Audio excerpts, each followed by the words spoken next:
حضرت عائشہ صدیقہ رضی اللہ عنہا سے روایت ہے کہ رسول اللہ صلی اللہ علیہ وسلم کا معمول تھا کہ جب رات کو سونے کے لیے آپ صلی اللہ علیہ وسلم لیٹتے تو دونوں ہتھیلیوں کو آپس میں ملاتے، پھر قل هو اللہ احد، قل اعوذ برب الفلق اور قل اعوذ برب الناس پڑھ کر ہتھیلیوں پہ دم فرماتے، پھر آپ صلی اللہ علیہ وسلم کا ہاتھ مبارک جہاں تک پہنچتا اس کو پھیرتے، سب سے پہلے چہرے اور سر اور جسم کے سامنے کے حصے پر پھیرتے، پھر اس کے بعد پورے بدن پر پھیرتے تھے جہاں تک آپ کا ہاتھ پہنچ سکتا تھا۔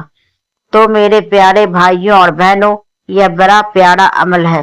آپ کو سوتے وقت اگر ڈر لگتا ہے، گھبراہٹ ہوتی ہے یا برے خواب نظر آتے ہیں یا کسی بھی طرح کی کوئی پرابلم ہے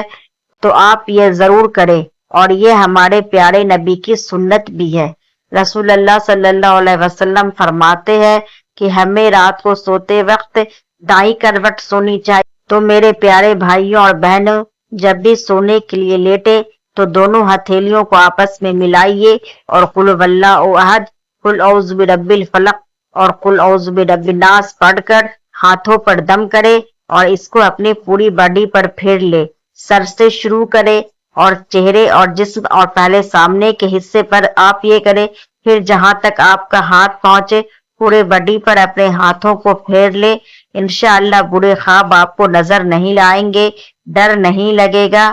اور یہ ہمارے پیارے نبی کی سنت بھی ہے۔ تو اگر میری یہ دعا آپ کو پسند آئی ہے تو پلیز میرے چینل کو سبسکرائب ضرور کریں۔